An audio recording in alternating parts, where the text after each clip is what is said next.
Greetings.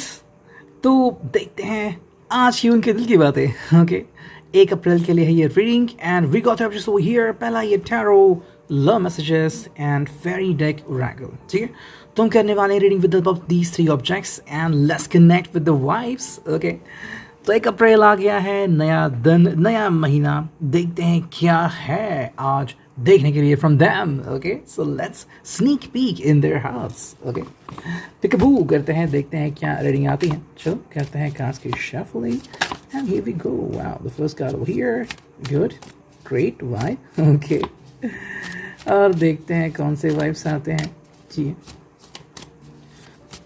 1 अप्रैल के हिसाब से देखते हैं कि क्या है उनकी दिल की बातें जो आपको शायद पता हो सकती हैं या फिर पता करने की कोशिश कर रहे हैं। राइट, चलो ये कार्ड्स आ गए, 3 कार्ड आ गए टोटल। ठीक है, और देखते हैं कौन से कार्ड आता है क्या, या फिर सिर्फ 3 कार्ड से ही हमें रीडिंग करनी होगी। ठीक है, चलो 3 कार्ड से रीडिंग करते हैं। सबसे पहला जो कार्ड है वो है 3 ऑफ वॉन्ड्स। ओके, ये कार्ड आ गया है। Now as you can see and take a look at the card, जो कि है एरीज लियो सैज के लिए 3 ऑफ वॉन्ड्स है कि भाई वेटिंग पीरियड कहीं ना कहीं चालू है। मे बी ये पर्सन शायद वेट कर रहा है कि you know when and how both of you gonna propose each other. Okay, शायद कोई सोच रहा होगा कि सबसे पहले प्रपोज कौन करेगा, आप करोगे या फिर ये पर्सन करेगा, ये हो सकता है। सेकेंडली कहीं ना कहीं बातें ये भी हो सकती है कि मे बी ये पर्सन थक गया है पीछे भागते हुए, so the person want you to be steady and stable. ठीक है, कई बार होड़ लगी हुई रहती है ना, कि कौन कितना पैसा कमाएगा, यू नो स्टेटस कितना बढ़ सकता है या फिर ऐसी चीज़ें। तो यहाँ पे एक मोमेंट आता है कि स्टेबल होना है। ओके, और आप सबको पता है कि स्टेबल होना मतलब कभी कभी यू नो हमें जो जॉब पोजीशन दी जाती है या फिर जो जॉब प्लेसमेंट दी जाती है, हमें कभी वो एक्सेप्ट करनी पड़ती है। ओके, एंड अगर हमने वो एक्सेप्ट कर दी तो शायद कई साल तक हमें वहीं पे रहना होता है। ओके, तो अगर कोई ऐसा पर्सन है, चाहे वो आप हो या फिर ये हैं, कि भाई जिनके बहुत बड़े ड्रीम्स हैं कि भाई मुझे इस पोजीशन पे जाना है, मुझे सीईओ बनना है, फिर मुझे ये करना है, वो करना है, तो शायद और समय लग सकता है। तो एक तरफ तो उनकी दिल की हालत है जहाँ पे they want somebody for them desperately, और एक तरफ शायद उनका सपना या ख्वाब हो सकता है, फिर आपका हो सकता है कि मुझे और बहुत कुछ साबित करके दिखाना है। ठीक है, तो ये कहीं ना कहीं एक पीरियड है कि भाई what do you want exactly. अब देखो, जैसे कि यहाँ पे इस कार्ड हम देख रहे हैं कि ये जो जहाज़ आ रहे हैं यहाँ पे, अगर वो किनारे पे लगते हैं तो काफ़ी सही बात है।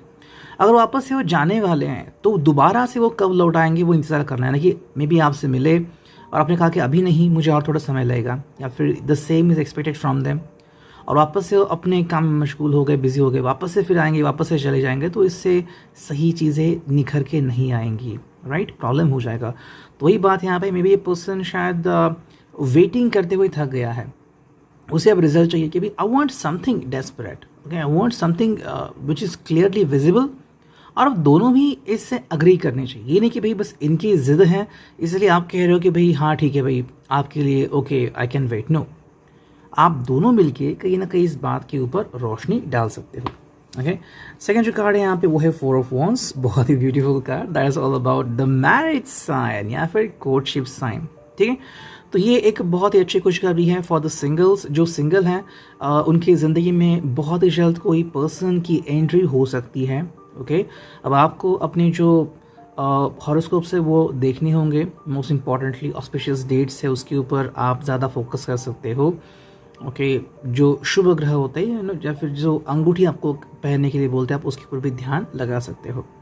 सेकेंडली क्या कि 4 ऑफ वॉन्ड्स का मतलब कहीं ना कहीं ये भी है कि जिस किसी ने भी ख्वाहिश की कि भाई I want that persons faith for ever in my life in me, you know उस पर्सन ने अपना पूरा विश्वास आपके ऊपर डालना चाहिए कि भाई हाँ ठीक है, चलो हम हर साल भर के लिए नहीं बल्कि ज़िंदगी भर के लिए रिश्ता निभा रहे हैं।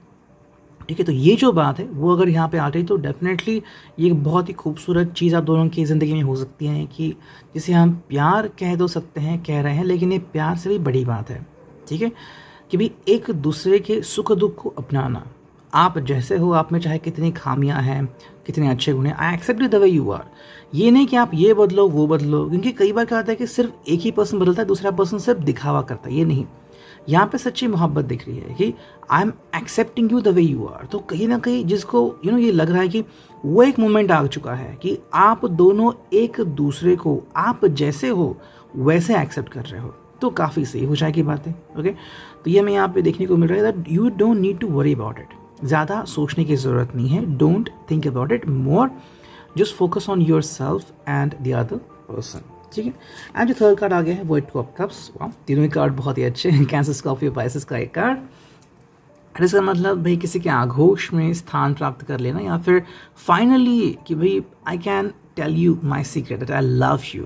ओके, तो कई सारे ऐसे लोग हैं ना जो डरते हैं अपनी दिल की बात कहने से कि क्या होगा अगर मैं कहूँगा आई लव यू, तो क्या होगा लाइक वैस। तो ये उनके लिए मैं भी so maybe if you are expecting कि कोई पर्सन, अगर आप एक्सपेक्ट करके कहें एक बार फाइनली आपसे, तो कह सकते हैं। तो ये जो कहते हैं ना कि भाई डेस्परेटली वेट करने का टाइम पीरियड, वो यहाँ पे आपने देखने को मिल सकता है। सो 2 of cups is all about कि भाई वेटिंग पीरियड जो है वो खत्म होने को आया है। Cups is all about the water sign की इमोशंस जो हैं वो अब कंट्रोल नहीं हो पाएंगे। सो ये पर्सन फाइनली आपको अपनी चुप्पी तोड़ के ये बातें बता सकता है। अब चाहे फिर आपका जो रिलेशनशिप है वो लॉन्ग डिस्टेंस ही क्यों ना हो, या फिर आप दोनों किसी को बहुत अच्छे से जानते क्यों ना हो, ये मोमेंट आ सकता है।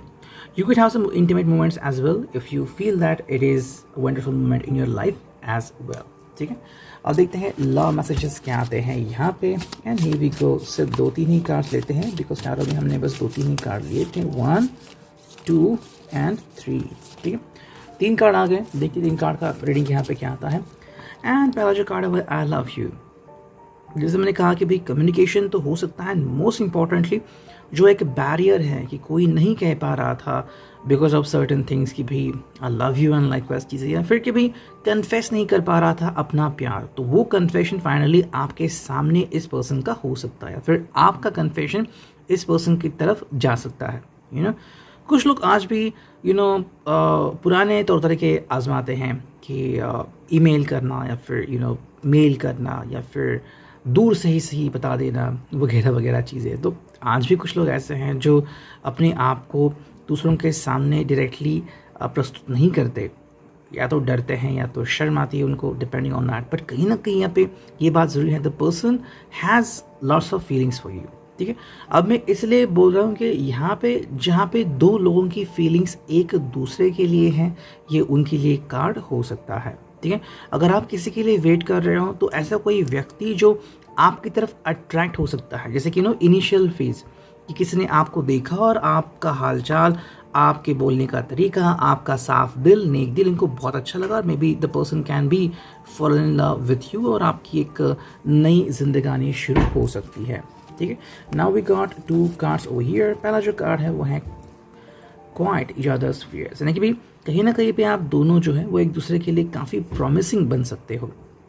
एंड मोस्ट इम्पॉर्टेंटली कि जो एक बात है कि भाई I am having something fear in my mind, कोई ना कोई एक डर बैठा है ज़िंदगी में, तो वो डर का सामना आप दोनों मिलके कर सकते हो। ठीक है, अब चाहे वो एंग्जाइटी हो, जैसे कि मान लो इन्होंने कोई एक्सीडेंट देखा हो, या फिर डर हो कि जिससे भी इन्होंने आज तक प्यार किया है, चाहे कोई फैमिली मेम्बर हो वो चला गया, दोस्त से प्यार किया वो चला गया, तो कहीं आप इनको छोड़ के ना चले जाए, तो वो जो डर है इसका सामना आप दोनों मिलके कर सकते हो। एंड जो थर्ड कार्ड है वो है you value everything I share, that's unique. अगर कोई पर्सन आपके साथ वैल्यू मतलब शेयर करता है तो उसकी वैल्यू होनी चाहिए। Okay, I communicated with the person long back ago, and उसने मुझे बताया था कि वो चैटिंग से किसी से मिला, एंड दोनों के बीच में बहुत सारा फासला था, एंड दोनों एक दूसरे को गिफ्ट्स दिया करते थे। उसने कहा कि जब वो उसके घर गया तो उसने देखा कि भाई उसने तो गिफ्ट्स बहुत संभाल के रखे, लेकिन जब शादी का केस वो लेके आया तो उस लड़की ने देखा कि उसने जो भी गिफ्ट्स को दिए थे इसने कहीं पे ऐसे कहीं फेंक दिए हैं, कहीं बेड के नीचे। सो जस्ट इमेजिन, यहाँ पे वैल्यू हुई नहीं, लेकिन यहाँ पे मैं क्या कह रहा हूँ कि ये जो इंपॉर्टेंस है कि वैल्यू ज़्यादा ये यहाँ पे हो सकती है या हो रही है। ठीक है, that's all about the love messages. और देखते हैं कि फेरी टेल ओरेकल से हमें क्या मैसेजेस मिलते हैं। सिर्फ 3 ही कार्ड हम लेते हैं। ओके, चलो ये 2 कार्ड आ गए, हमें बस एक ही कार्ड की ज़रूरत है। Here we go। ओके, चलो लेते हैं एक card and here we have it। ठीक है, चलो देखते हैं 3 कार्ड्स क्या है। Immature man, this is the first card. What does it mean?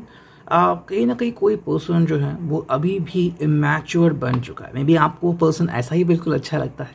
Okay, देखो इमैच्योर मतलब कि जब हम कोई जॉब पोस्ट पे अवेलेबल होते हैं तो हम पूरी तरह से मैच्योरली बिहेव करते हैं। किसी का स्वागत करना या फिर अपनी ड्यूटी निभाना तो मैच्योरिटी होती है। लेकिन जब हम प्यार में पड़ते तो सच में ऐसे लोग होते हैं जिनको समझ में आता है कि कहूँ तो क्या करूँ, मेरी पहली लाइन क्या होनी चाहिए, मैंने कैसे रिएक्ट करना चाहिए, मेरा रिस्पॉन्स कैसा होना चाहिए। तो ये जो कहीं ना कहीं इमैच्योरिटी है ये शायद आपको बहुत अच्छी लगती है। फिर आपकी जो यूनिटी है, आपकी जो इंटरेक्शन है या फिर आपका जो इनोसेंस है वो इनको काफ़ी पसंद आता है। सेकेंड जो कार्ड है वो है emotional challenge. Okay, emotional challenge का मतलब क्या है कि कहीं ना कहीं पे इमोशंस जो है वो हावी हो सकते हैं।